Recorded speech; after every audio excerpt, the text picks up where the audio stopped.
Hello, I'm Hannah, and this is Hannah's Books. I've come to you today with a Reads and Rambles video.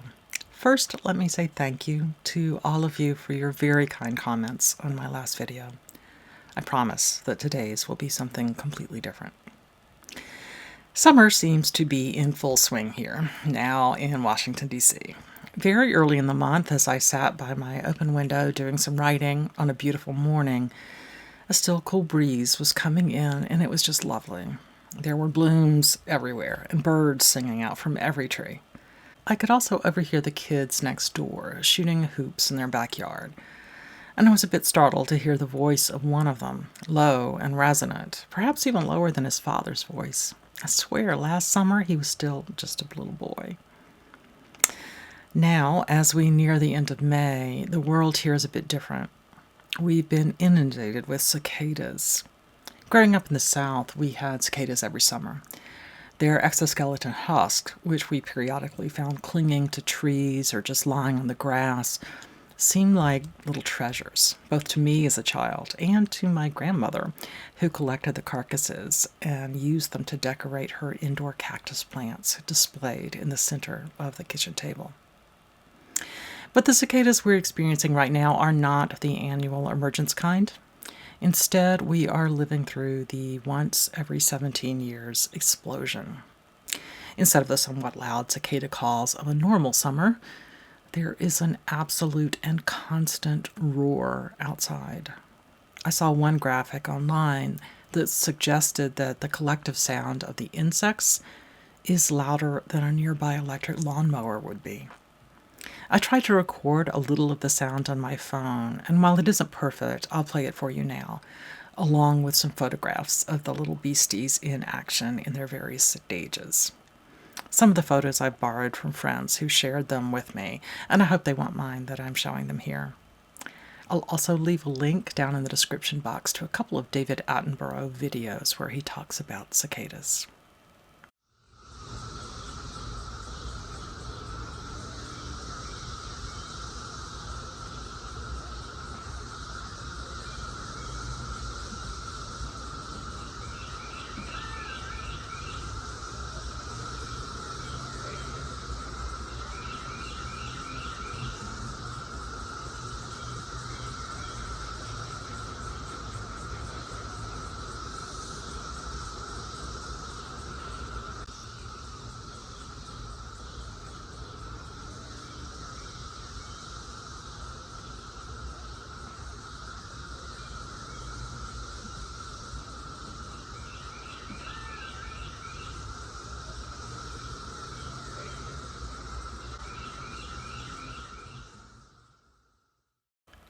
Well, on to some more literary content.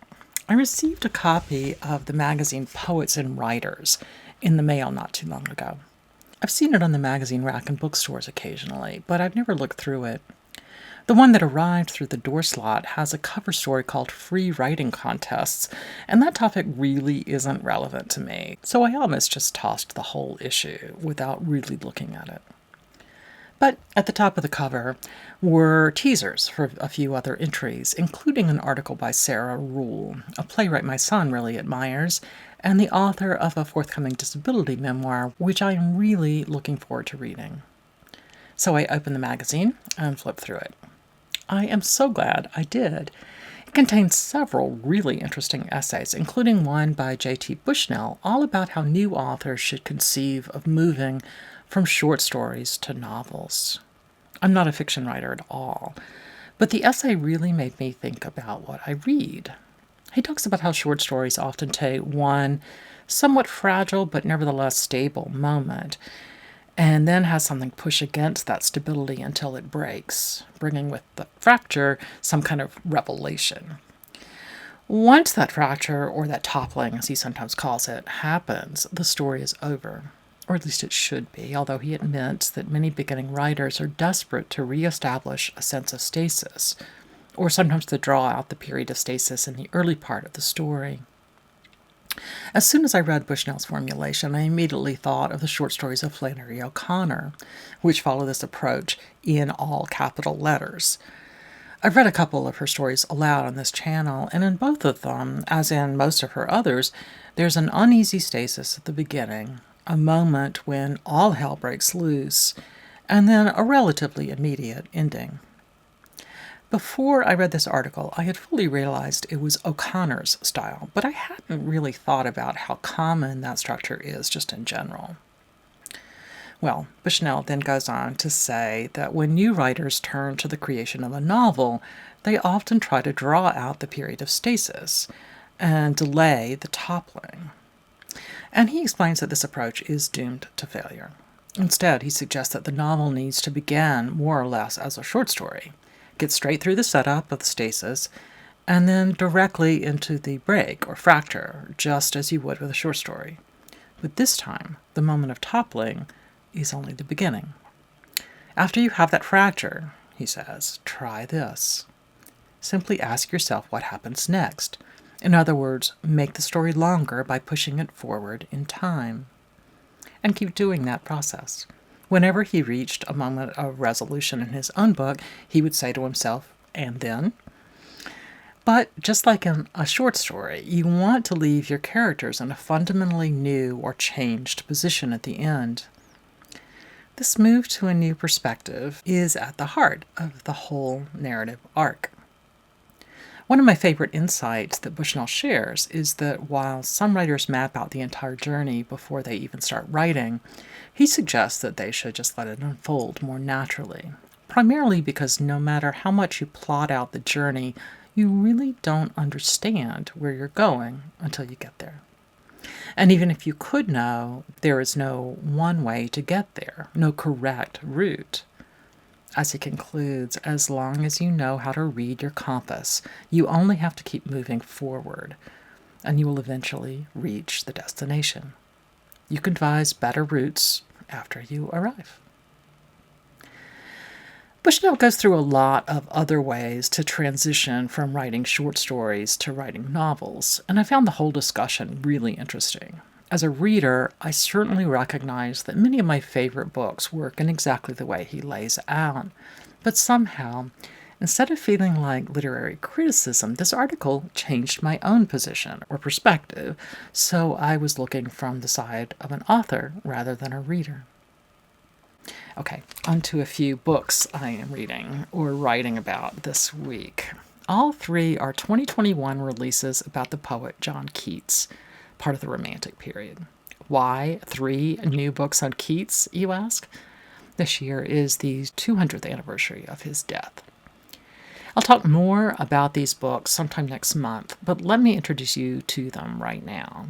The first is Susie Grogan's John Keats, Poetry, Life, and Landscapes, a very personal exploration of the poet. At the core of this book is the role that place, the landscape, plays in Keats' life and in his craft.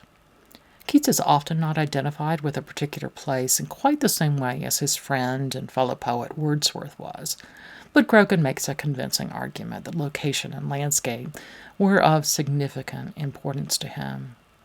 She travels in his footsteps and shares her journey with us. The next is Keats' Odes, A Lover's Discourse, by Alhede Nersessian.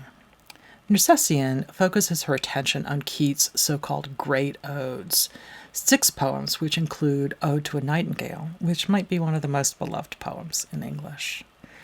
Like Grogan does, Nersessian responds in a highly personal way, but where her interests lie is deeply in the poems themselves. This book is really stunning. Like I said before, I'll talk more about it next month, but let me share with you how the author explains her subtitle. When I say this book is a love story, I mean it is about things that cannot be gotten over, like this world and some of the people in it.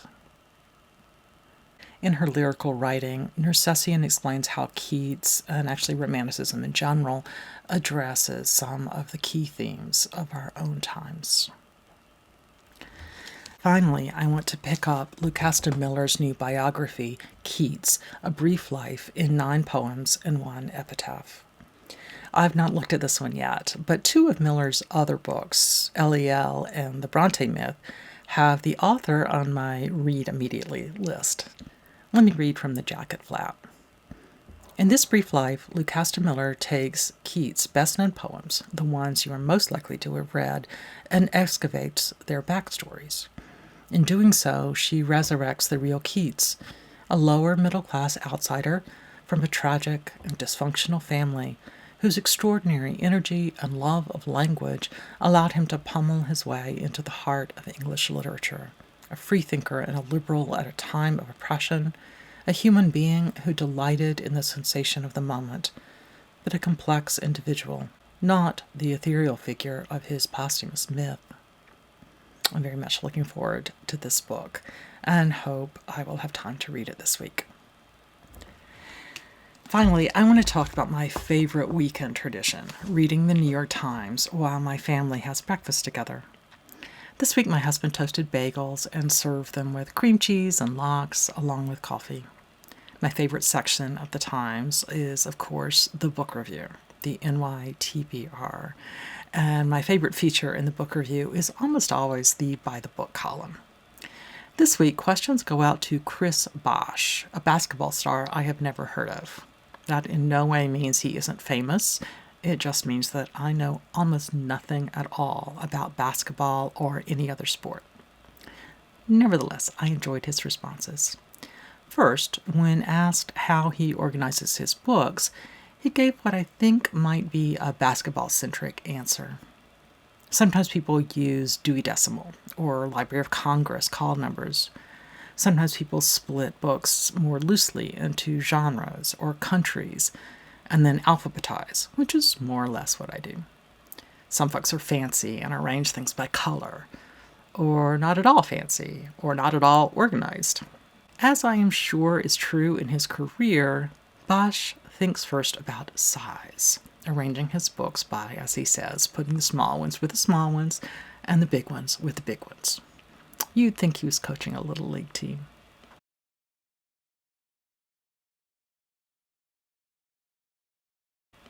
Although the newspaper does not point out the humor here, it made me giggle. But then I started to think about it more and realized that when I reach for a book, the length, although not the height, often matters as much to me as tone or mood. There are times when I want a really small book, and there are times when I'm ready to bite off something larger. I won't be rearranging anytime soon, but this was fun to think about. Another answer I really loved was that when Bosh first met his coach, the coach gave him a book, one of Malcolm Gladwell's books, which I personally find silly, and Bosh excitedly responded that he had already read the book. As he says, it shaped their relationship. From then on, books became a topic of conversation all the time.